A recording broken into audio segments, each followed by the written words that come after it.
Good morning student. आज हम class 10th का चैप्टर नंबर 6 लाइफ प्रोसेस आगे कंटिन्यू कर रहे हैं और जो सब टॉपिक डिस्कशन में चल रहा है वो हमारा है एक्सक्रीटरी सिस्टम।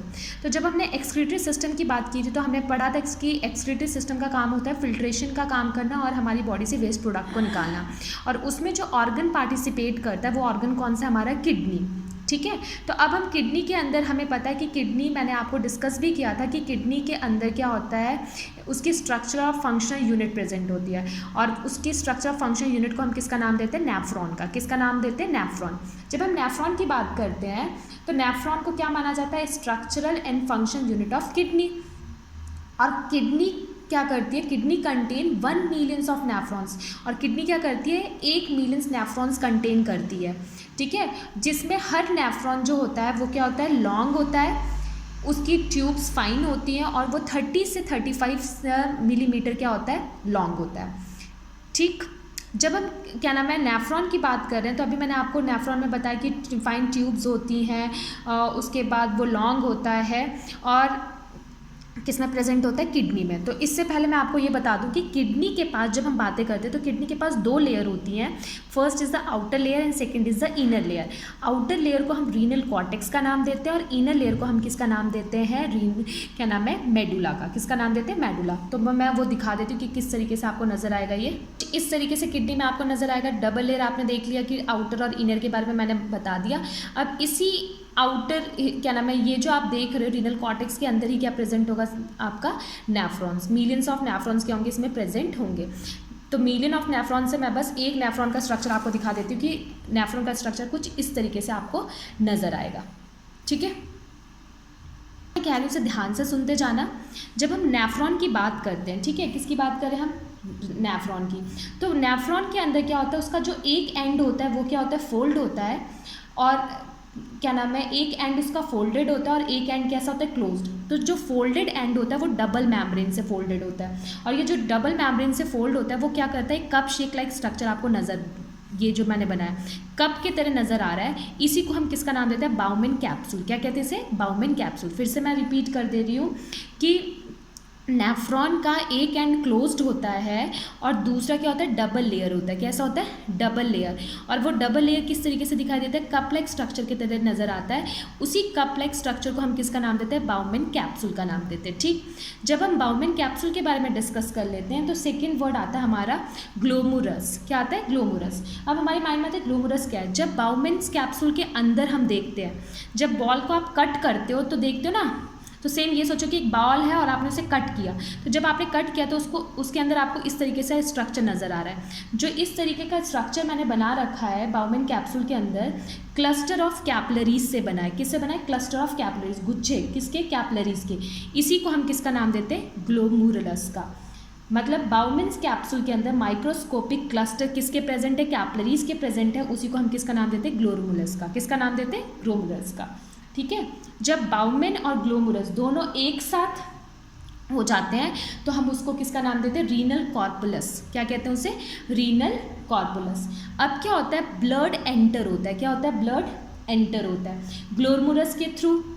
ठीक, और कौन लेके आता है, रीनल आर्टरीज, और वो किसको देती है, एफरेंट आर्टरियोलोज को। किसको देती है, एफरेंट आर्टरियोलोज। अब यहाँ पर ब्लड क्या होगा, फिल्ट्रेट होगा। क्या होगा, ब्लड यहाँ पर फिल्ट्रेट होगा। जब ब्लड अच्छी तरीके से फिल्ट्रेट हो जाएगा तो इफरेंट आर्टरियोल्स के द्वारा क्या होगा, बॉडी पार्ट्स में डिस्ट्रीब्यूट हो जाएगा। और बाकी क्या होगा, जब यहाँ से ब्लड एंटर होगा, गंदा खून। अब मैं आपको समझाती हूँ। अब आपको बाउमेन कैप्सूल्स सबके बारे में पता चल गया, ग्लोमुरस के बारे में। अब गंदा खून आया, उसके अंदर कुछ अच्छी चीज़ें भी हैं।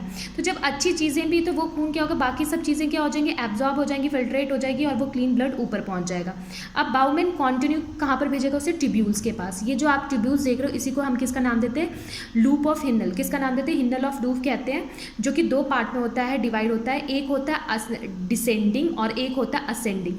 डिसेंडिंग का मतलब जब ये ट्यूब्यूल्स नीचे की तरफ आ रहा है तो ये क्या कहलाएगा, डिसेंडिंग हिन्नल लूप, और जब ये ऊपर की तरफ जाएगा तो इसे क्या कहेंगे हम, असेंडिंग हिनल लूप। अब जो ब्लड आया, उस ब्लड जो फिल्ट्रेट होकर यहाँ से आया, उसके अंदर क्या क्या प्रेजेंट है, ग्लूकोज प्रेजेंट है, अमाइनो एसिड प्रेजेंट है, सॉल्ट प्रेजेंट है और यूरिया प्रेजेंट है। तो ट्यूब्यूल्स उसे क्या करेगा, डिसेंडिंग ट्यूब्यूल्स उसे लेके आएगा और यहाँ पर ब्लड कैपिलरीज है।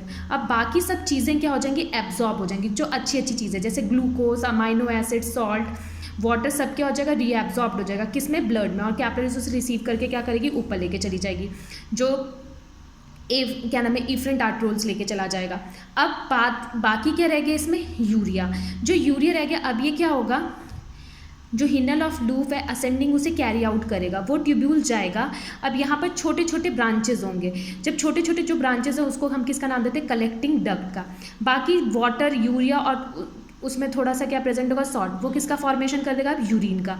और फिर कलेक्टिंग डक्ट उसे रिसीव करेगा, ट्यूब्यूल्स, यूरिन का फॉर्मेशन हो जाएगा, फिर वो कहाँ पर जाएगा, आपके किडनी से कहाँ निकलेगा, यूरेथर के पास, और यूरेथर के पास फिर उसके बाद यूरिनरी ब्लडर, और यूरिनरी ब्लडर से यूरिन का फॉर्मेशन हो जाएगा। तो यूरिन के फॉर्मेशन के लिए 3 स्टेप्स रिस्पॉन्सिबल हैं जो मैं डिस्कस करती हूँ। First is the ultra filtration. Urine के फॉर्मेशन के लिए 3 प्रोसेस है, अल्ट्रा फिल्ट्रेशन, रीएब्जॉर्प्शन और टेबुलर सिक्रीशन। तो वही चीज़ यहाँ डिस्कस की है। अल्ट्रा फिल्ट्रेशन जो मैंने आपको बताया कि ब्लड को फिल्टर किया जाएगा बाउमेन कैप्सूल के अंदर, उसके बाद फिल्टर के अंदर अमाइनो एसिड्स, यूरिया, ये सब प्रेजेंट होगा। रीएब्जॉर्प्शन जो अच्छी अच्छी चीज़ें थी उसे क्या किया गया, एब्जॉर्ब कर लिया गया, और उसके बाद जो चीज़ें रह गई उसके अंदर क्या होगा, collect from nephron, collecting duct उसे कैरी करेगा, फिर उसे यूरेथर के पास, फिर यूरिनरी ब्लडर से वो आपकी बॉडी से क्या हो जाएगा, बाहर निकल जाएगा। तो ये हमने किसके बारे में डिस्कस करा आज, यूरिन फॉर्मेशन के बारे में और नेफ्रॉन के स्ट्रक्चर के बारे में स्टडी किया। अब नेक्स्ट ये है कि अगर मान लो हमारी बॉडी में किडनी खराब हो जाते हैं, हमारे पास भगवान ने 2 किडनी दे रखी, कितनी किडनी दे रखी है, 2। अगर एक खराब हो जाती है तो एक से काम चल जाता है। अगर मान लो दोनों खराब हो जाते हैं तो उस टाइम पे हमारे पास मेथड होते हैं जिसकी वजह से क्या करते हैं, हम इंसान को जिंदा रख सकते हैं। First is the dialysis and second is the transplantation. Transplantation का मतलब है कि कोई आपको किडनी क्या करेगा, डोनेट करेगा। ये नहीं कि डोनर जो होगा वो आपको तैयार है पर वो आपकी किडनी मैच नहीं करी तो आप बोलोगे नहीं मैं लगा देता हूँ। मतलब जो डोनर है उसकी किडनी आपकी किडनी से क्या करनी चाहिए, मैच करनी चाहिए, तभी जाके वो क्या करेंगे, आपको ट्रांसप्लांट करेंगे। और सेकंड मेथड हमारा कौन सा होता है, डायलिसिस। डायलिसिस क्या है, एक आर्टिफिशियल मेथड होता है जो कि क्या करता है, नाइट्रोजनस वेस्ट को रिमूव करता है। ये एक मशीन के द्वारा क्या किया जाता है, कैरी आउट किया जाता है, जिसके अंदर dialysis the process use for cleaning the blood of a person by separating the waste substance. उसकी बॉडी का जो वेस्ट सब्सटेंस है उसे सेपरेट कर दिया जाता है और अच्छी तरीके से क्या किया जाता है, रिमूव किया जाता है। तो आज का जो होमवर्क मैं आपको देती हूँ ये देती हूँ कि आप डायलिसिस के बारे में स्टडी करेंगे। डायलिसिस के बारे में एक बार आप डायग्राम भी देखेंगे, नेट पे भी डाल सकते हो तो भी आपको डायग्राम नज़र आ जाएगा, तो आपको होप करती हूँ समझ में आ जाएगा। पर मैं नेक्स्ट वीडियो में आपको डायलिसिस के बारे में समझाऊंगी कि डायलिसिस किस तरीके से हमारी बॉडी से मशीन के द्वारा वेस्ट प्रोडक्ट निकलता है। तो आपको याद होना चाहिए कि 2 मेथड फॉलो होते हैं, first is dialysis and second is the transplantation, जिसे आप किसका नाम देते हैं, डोनर का। Thank you for watching this video.